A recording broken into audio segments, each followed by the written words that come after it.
And we are on. There we go.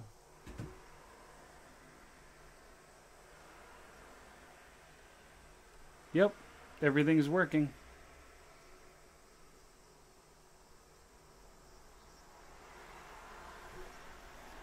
Just check this out here.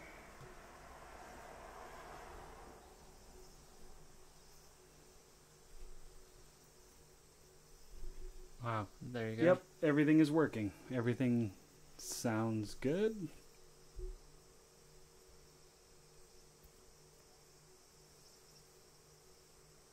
All right, well, let's make sure this here is working. Yep. YouTube is working. Wow. Yep. There you go. YouTube is up.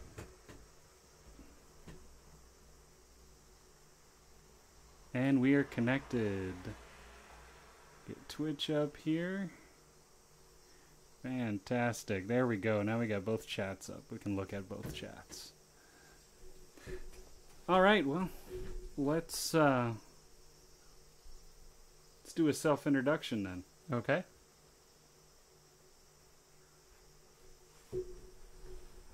After you. Well, hi. Welcome to the 4T podcast. My name is Brian. And my name is Austin. And we are veteran ALTs here in Japan. I've been here for 7 years myself. And this is my 10th year here in Japan. So we're not necessarily experts on the topics we're talking about, but we've been here long enough to know exactly how things work. Right.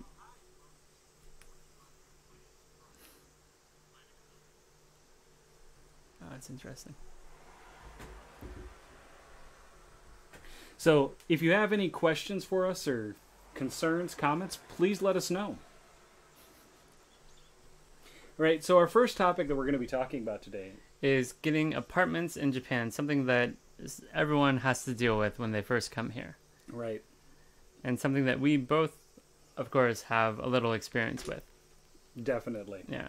So let's talk about experiences getting an apartment first before we delve into the laws and everything else going into getting an apartment. So when I first came to Japan, like very first, I came through a dispatch company. And the dispatch company had already set up most of my apartment and most of all of that other stuff as well.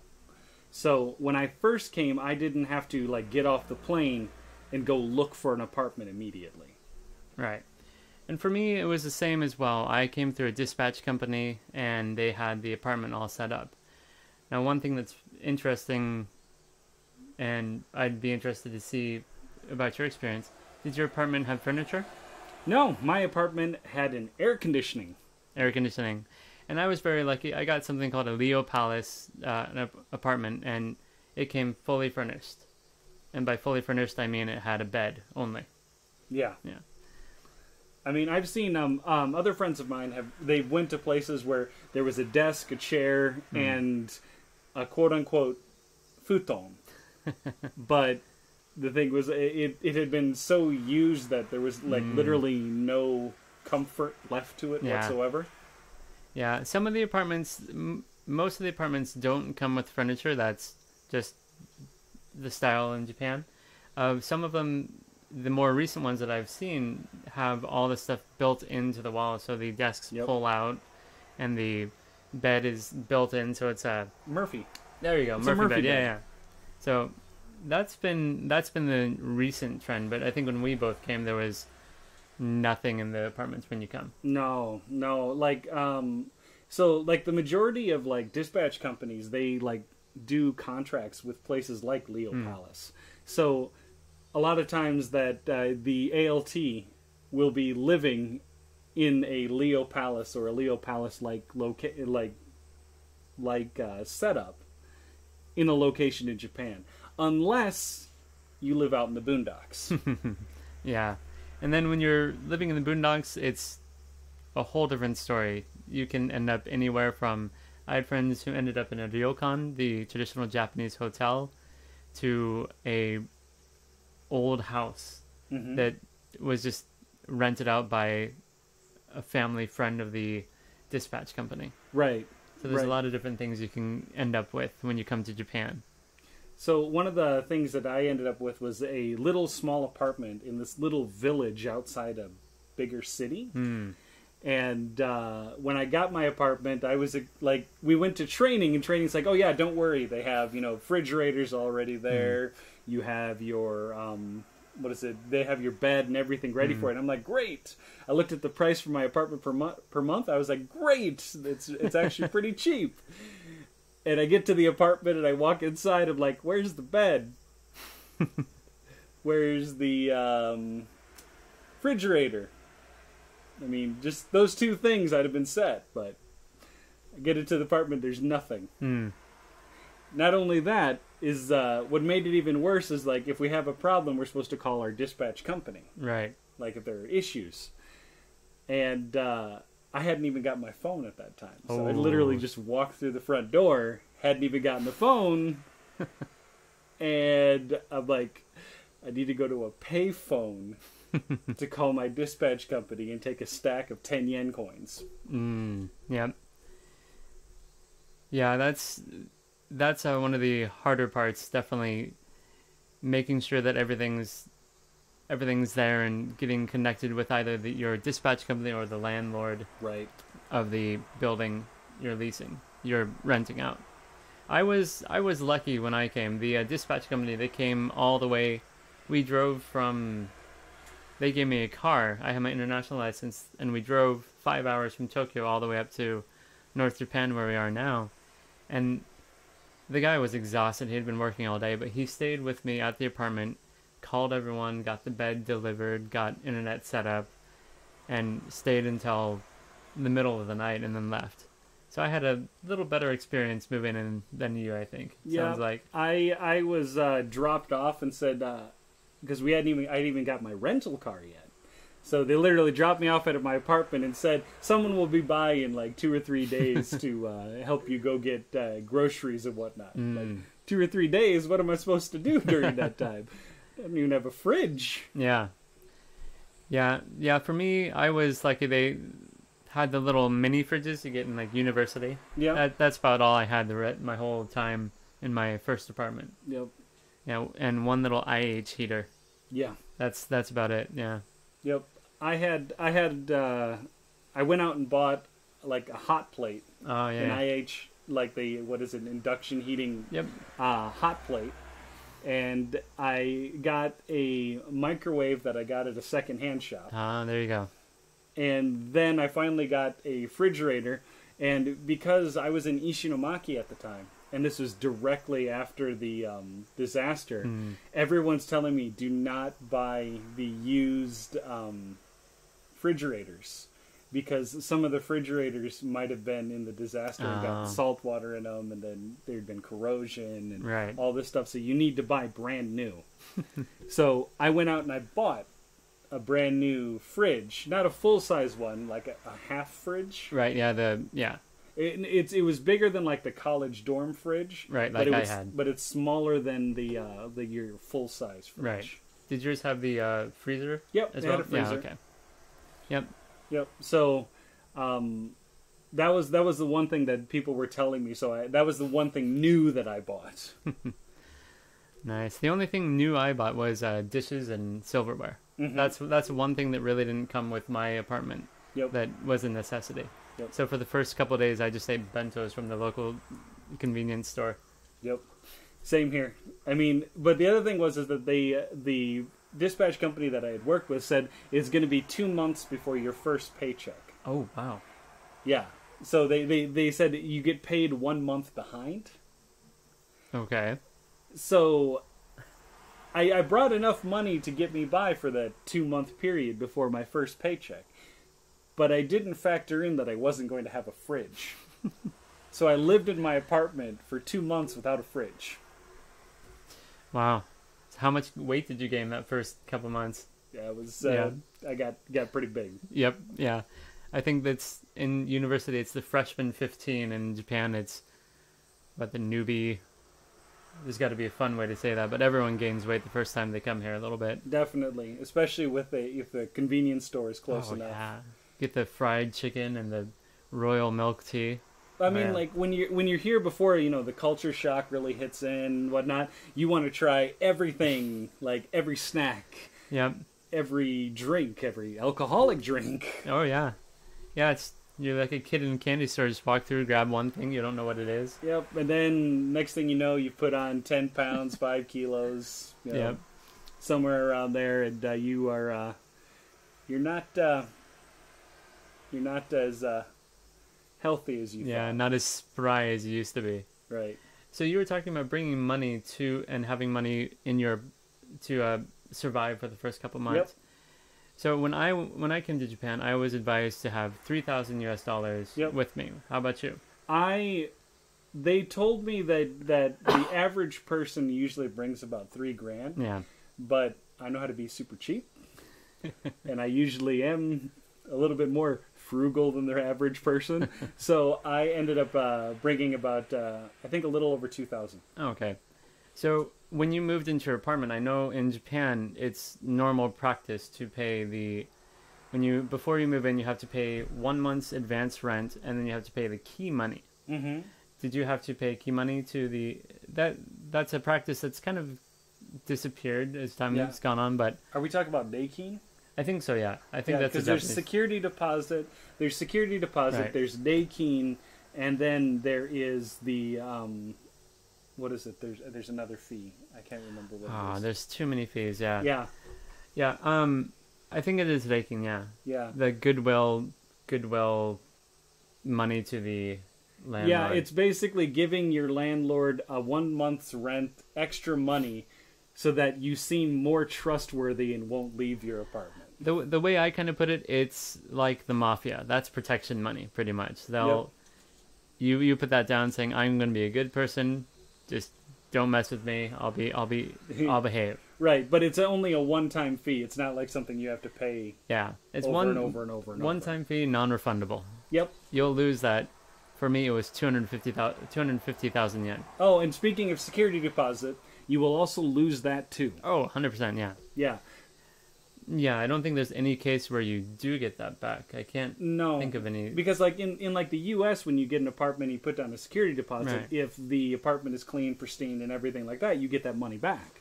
But in Japan, even if it's completely immaculate, you had a cleaning company come in and clean that apartment top to bottom for less than the cost of the security deposit, your landlord will still tell you that, sorry, you don't get your security deposit back. So do not expect to get your security deposit back. Ever. And while I know that sounds a little unfair, the laws in Japan, they favor the landlord over the person renting. So landlord pretty much has the say in everything. Pretty much. Yeah. I mean, it even... And this goes into a little bit that we should talk about how you get an apartment in Japan. Yeah. So, Austin, when you go to get an apartment in Japan, do you just kind of, open up the newspaper, look online and see an apartment and just call up the landlord and say, hey, I'd like to rent from you? As nice as that would be, no. This is Japan and the bureaucracy is everywhere. So you have to go through the correct channels to get there. Right. So when you go through the dispatch company, they take care of everything ahead of time. But when you're not dealing with dispatch company, Mm-hmm. you have to start with figuring out the area you want to live in, get that pat down, figure that out. Then you go to the realtor, the fudosanya, Mm-hmm. and from there, then you can go visit the apartment buildings, and then you can figure out which one you want, and then negotiate, if they have it, negotiate price. Right.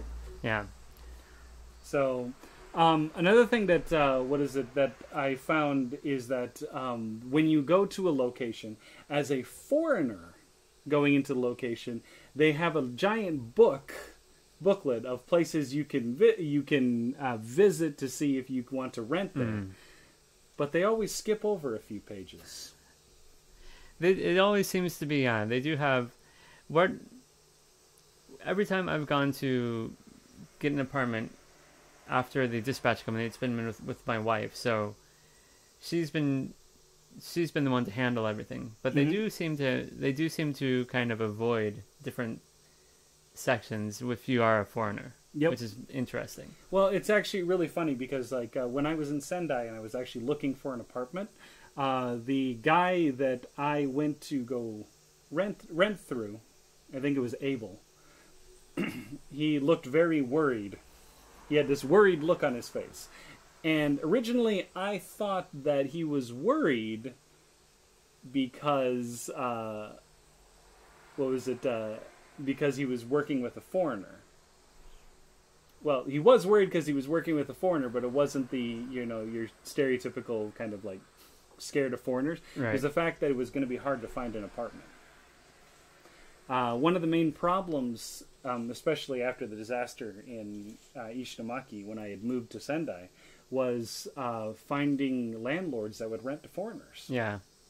Yeah, it's, I think before 2000, the laws made it that landlords were able to restrict renting out apartments to anyone they wanted to. So they could say, we have the right to deny service to you. Doesn't matter your race, creed, gender, sexuality, anything. I think after 2000, it changed a little bit, so it's a little more difficult for them to say, just because you're a foreigner, you can't move here, but it still is a practice that happens even today. Yeah, I mean, I think one of the prefectures where it's illegal is Kawasaki Prefecture, and I think that is the only prefecture in Japan where there can actually be legal ramifications for doing this. Yeah, that's the only one I can think of, because everywhere else, it seems to be just a natural part of business. Yeah. Yeah. So I went to look for an apartment in Sendai. They opened a book. Showed me 8 different apartments, and he's like, "All right, I need to make some phone calls." And he's like, "Give me your top 5." I said 1, 2, 3, 4, 5. Called every single one of them, and all of them said, "We don't rent to foreigners." Yep. Yeah. Yeah, that's a difficult part. Yeah, and one of the things that was really interesting is I think that they are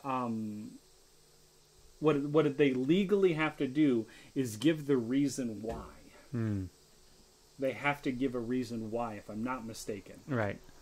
Like they can't just say no foreigner. They can't just say no foreigners, but they have to have like a quote unquote legitimate reason why. Yeah, they have to justify it. They have to have.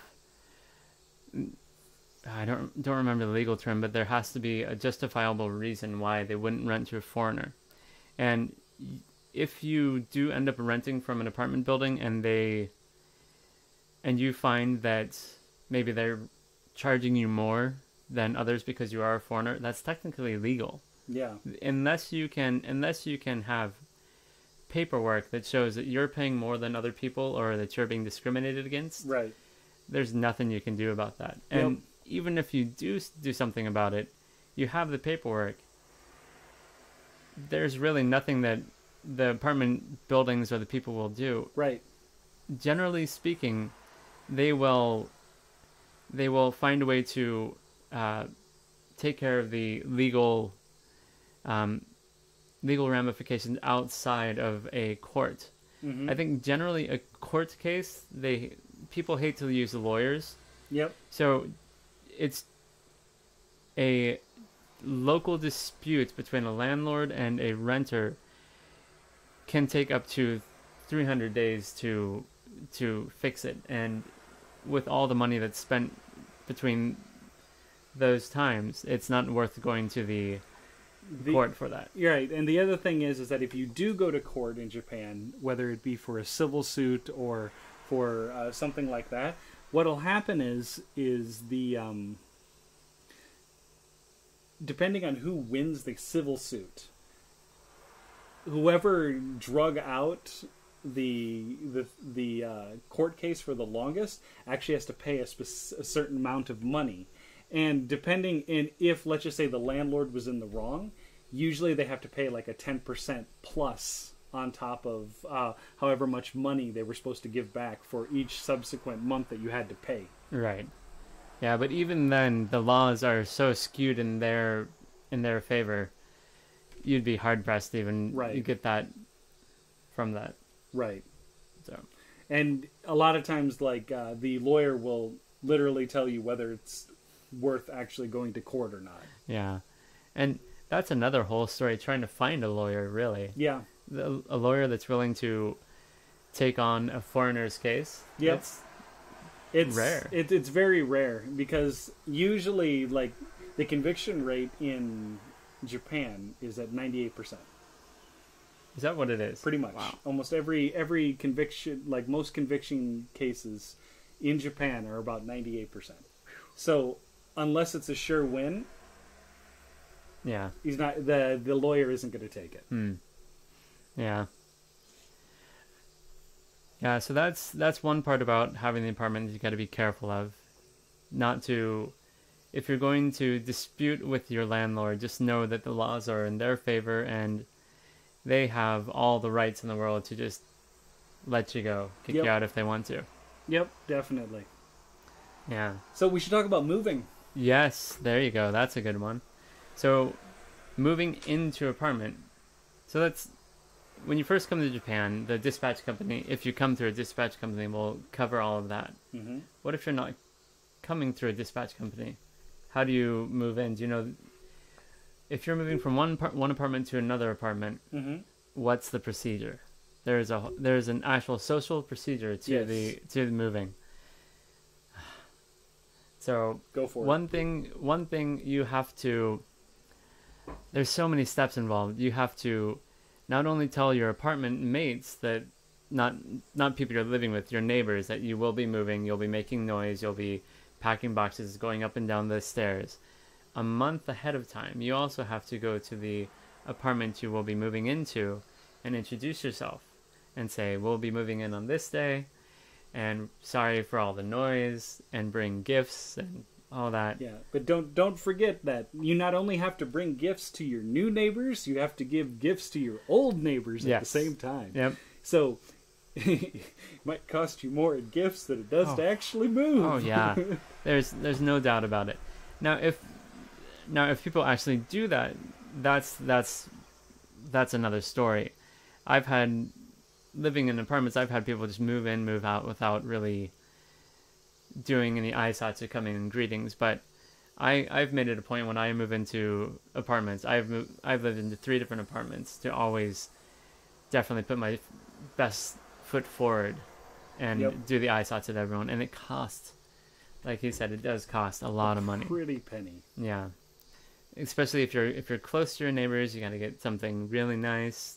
Even if you're not close to your neighbors, you got to get something for them. A bottle of sake, rice, towels. I get a lot of towels in Japan. Yeah, well, I mean, they're usually really, really cheap. No, true. seriously, no. Yeah. They're usually really, really cheap, and there's kind of that social understanding that you have to bring a gift. So if someone gives you a towel, you're like, gee, thanks.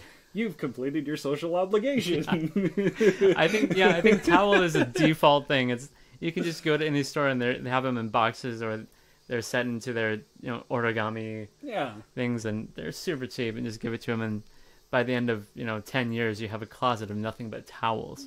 Yeah, well, I mean, the other thing is that like towels are pretty much always a safe bet because people have food allergies, because bringing food items and whatnot is usually something that you do like neighbors. Yeah, like as an example, my father-in-law sent my wife and sons 4 medium-sized watermelons. Wow. Now, there is no way that the 4 of us are going to be able to eat 4 medium-sized watermelons. We're thankful for them. So we take a watermelon and we take it to the neighbor. And neighbor lived right next door, has, a husband and wife with 2 kids, 2 boys. So take a watermelon, give it to them. Less than 3-4 days later, they come back with a giant sack of potatoes that they had gotten from their garden. So, I mean, it's one of those things about moving. And even with apartments, whether it's a house or an apartment, usually works the same way. Yeah, it generally seems to. And a lot of the gifts, depending on where you live, they will either be store bought or they will be, like you said, taken from your own personal garden.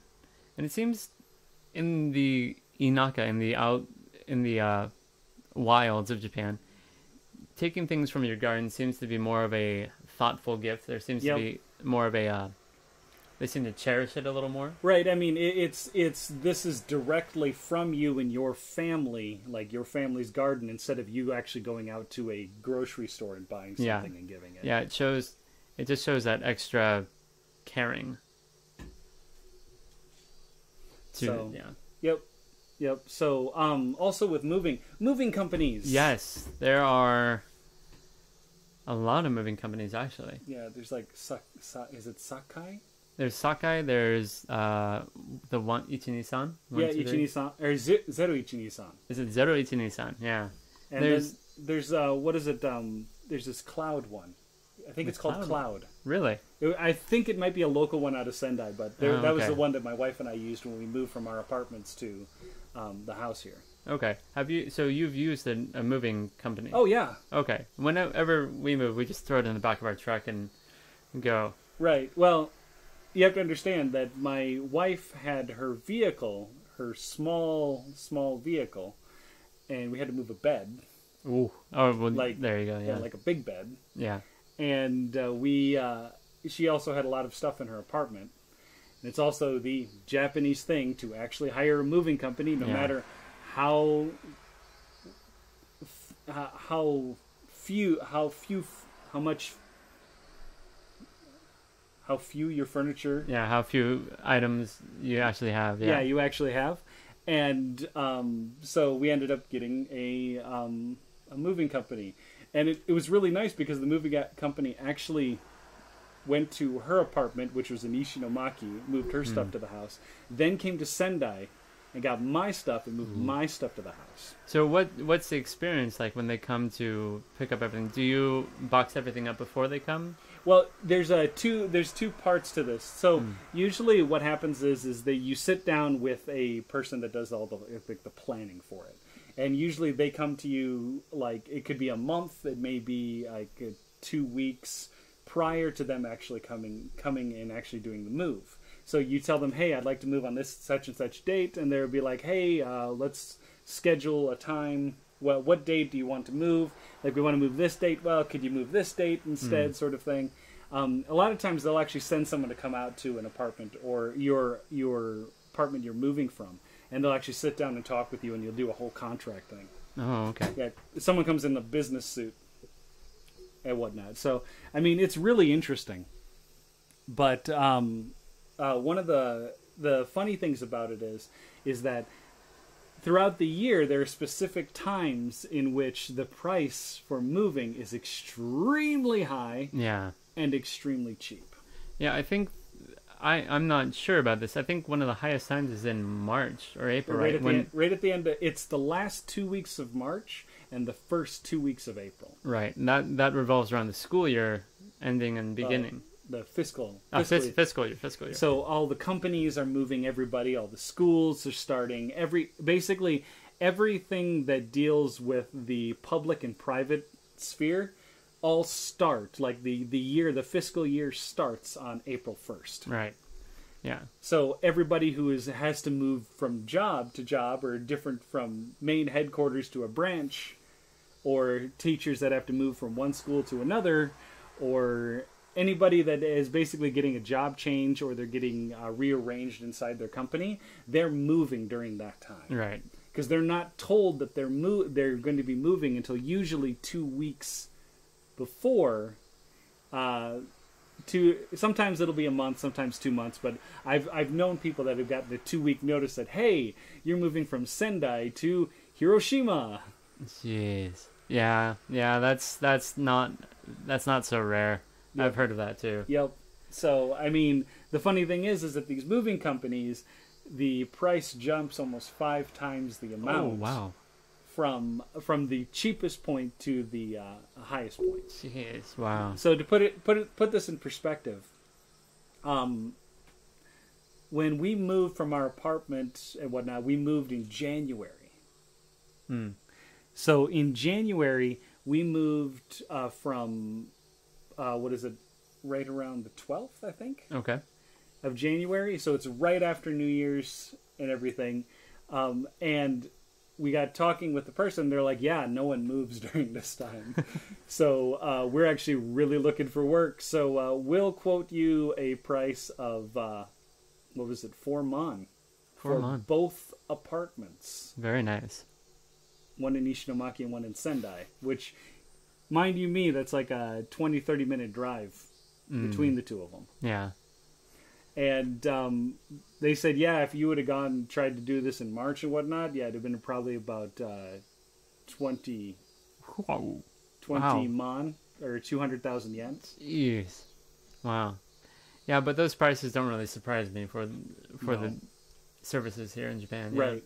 Right. So the moving company, when they actually come in, you can choose from two different things. Either you can pack the stuff up yourself and they'll give you all the boxes, Oh, okay. or they can come in and pack the stuff up for you for a pretty hefty fee. I imagine so, yeah. Right. Now, when they do come, they move everything for you, and they have like these giant blankets that they throw out. Like if they're moving a refrigerator, they're moving like a washing machine and whatnot. They've got, or like a television. Right. They've got these giant blankets, and if they make any marks or they make anything like on the floor, anything like that, they are completely 100% liable for it. Right. Yeah. You've always seen, you know, they put the padding up on the walls, and on the floors they put the carpets, like you're saying. Everyone comes in their paper. When they come in, they put in paper shoes and everything as well. Yep. Yeah, I've never used a moving company, but it'd be interesting to watch the process. The other thing is that one thing that the company doesn't tell you should do, but you should do on your own just to be safe, is to go around your apartment or house and take pictures of the walls and whatnot, and make sure that they're like dated, stamped, whatever, and then have the moving company come through, and if they make any marks or anything on the wall, you take pictures. And then you can open a dispute with the moving company. Well, and that's actually a practice you should do with the apartments as well. Yes. That's something I was advised. So when I moved into my apartment, my first apartment, I went through with my cell phone and took pictures of every single wall, every single thing I could find. And then when I moved out, I took pictures of every single wall and single thing I could find. Scratches or whatnot. So if there was a dispute, and if they said, you owe extra money, I can say, no, I have it right here that it was here before. So that's actually a good practice to have for renting an apartment. Mm-hmm. Or renting houses as well. If you rent a house, that's a solid practice to have as well. Definitely. Another thing is that obviously every landlord is going to be different. So there are certain landlords that you may get that if you step on a board with too strong of like with your foot pressing on it too strong, you may get like a warning saying, True. Never make a noise again, or we'll kick you out of your apartment. So you learn to avoid that single board in your apartment. Yeah, definitely every landlord is different.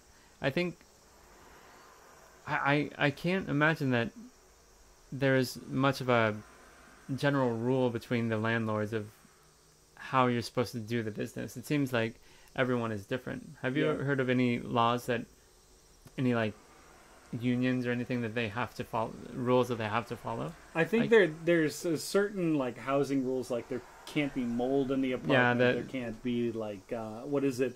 Everything has to be up to code, right? Like electrical and everything. But when it comes to actually practices with tenants, I haven't seen anything like it's one of those things. Like it's one of those things. Your landlord knows every rule, but the renter knows, or the tenant knows absolutely nothing. Yeah.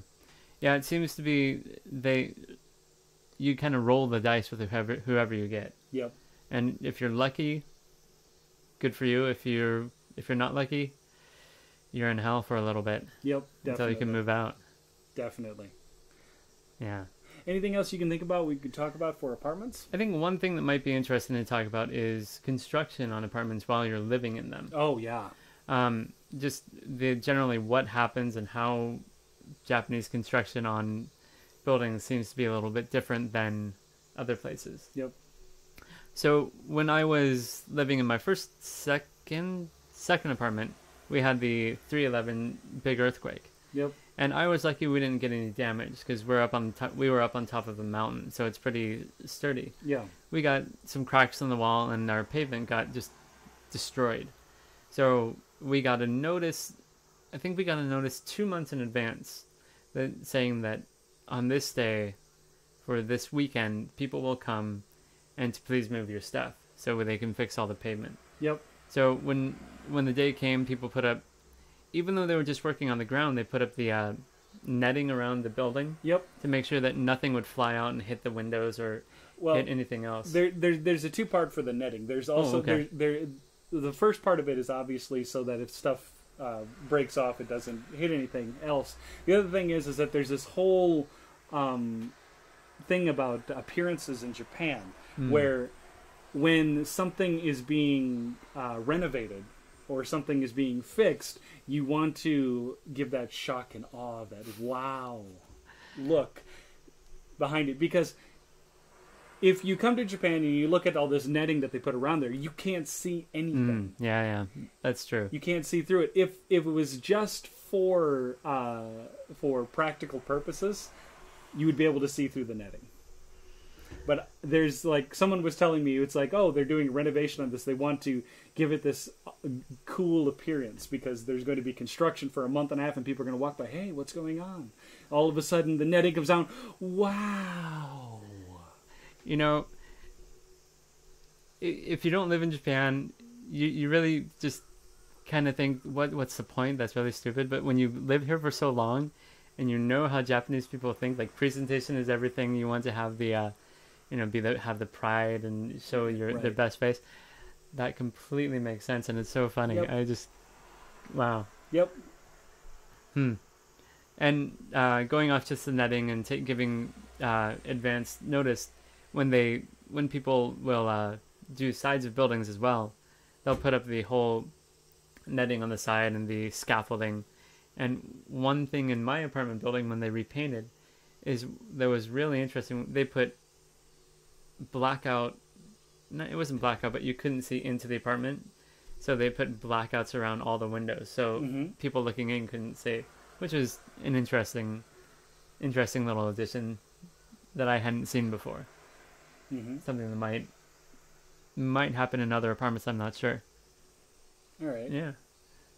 Cool. So, anything else you'd like to add to this? I can't think of anything. If you do come to Japan, one of the largest companies that you would want to look for getting an apartment would be Chintai. Well, there's Chintai and Must, Mini. I forgot Mini. There's only like 4 major ones, all nationwide, or 4 or 5. Yeah, well, so Mini is one, Chintai is one, Must is another one, and then there is, it's not Mitsui, it's something along the, I think it's Mitsui. Mitsui, but Mitsui normally only deals in high class. Okay, yeah, the mansions and the 5-star, the giant ones. We should tell them about the 1K, 1 LDK, 1... That was another thing we totally skipped over for apartments. Okay, so the measurements for Japanese apartments are interesting. So they're measured by how many tatami mats can fit into a room. So a tatami mat is one by... It's about 1 meter or a little over 3 feet. Right. By, like... I want to say like 70 centimeters. It's something like that. It's something. It's like between 60 and 70 centimeters. So if you sit with your hands on your knees, that's pretty much one tatami mat. Pretty much. That's the width of one tatami mat. And so that is a joule. It's joule. So if you look at if you go shopping for an apartment in Japan and you see, 6 joule, 6 joule. There's 6 tatami mats that can fit in the room. Right. Which that's 6 rokujo is pretty normal for an apartment. Yeah, no, that would be like your bedroom. Yeah. That would be a bedroom. That would be a good bedroom size, or even a larger kitchen. Yeah, Rokujo is pretty good. Yep. One of the apartments I was in was Hachi 8. Ooh. Wow, lucky. So it was 8 jo. That was the main like bedroom. It was a lot bigger, obviously, Right. but it wasn't so significantly so much. It wasn't so significant that I noticed like the 6 between 8. There really isn't. Yeah, there's not much really. The biggest one I have ever had was it was a studio apartment, and it was 16. 16. 16. Wow. I can't even. Oh, okay, that's pretty big. Yeah, I mean it was expensive and whatnot, and it was it was a 1K, which means that it was one room and a kitchen. And when they say like you have like 1K, 1 LDK, 1 LK, and whatnot, what they're talking about is your living room, kitchen, and then the number corresponds to how many bedrooms are in it. Right. So there's all the different codes, like he was saying LDK, LK, DK. There's also a couple different ones that most people wouldn't deal with. There is S, which stands for special or something like that, which that would be for apartments, larger apartments, or the more fancy. Yeah, like luxury apartments. Yeah, there you go, luxury apartments. An S would be like a den or an office. Yeah, and there's a couple different codes that most people coming to Japan, especially if you're just going to be an English teacher, you won't be dealing with. So yeah, the ones to remember are L, D, and K: living room, dining room, kitchen. Yep, and then there's the 1, 2, 3 LDK, and that refers to how many bedrooms are going to be in there. Right. So if you are actually moving here with a family, like you have a wife and like a child or 2 children and whatnot, might want to look for like a 2 LDK. Right. Yeah. Yeah. For a single occupancy, 1 LDK would be perfect. Yep. Anything 2 LDK, 3 LDK would be good for a starting apartment for a family. Right. And if you're going to live in like what they call a 1-room mansion, that is technically a 1K, or like a studio apartment. Right. Yeah. And some of those mansion apartments, or what Japan calls a mansion apartment, they can be like that rokujo, like that really small room, and that'd be the only room, and then there's a kitchen and a bathroom attached to it. So it's definitely something to look out for. Yeah. And when you're getting an apartment, sometimes you won't even have a living room or a kitchen. Yep. Because it'll be, I don't know the name of it, but like it's a public. The bath is public. The kitchen is a public, like a share house. There's share houses, or the share house, or I think they call it a ryo. Okay. Dormitory. Kind of, dormitory style. Yeah, that's dormitory style. Yep. Where everything is kind of public. You have your own room, and then everything else is public. Yep. It's not so.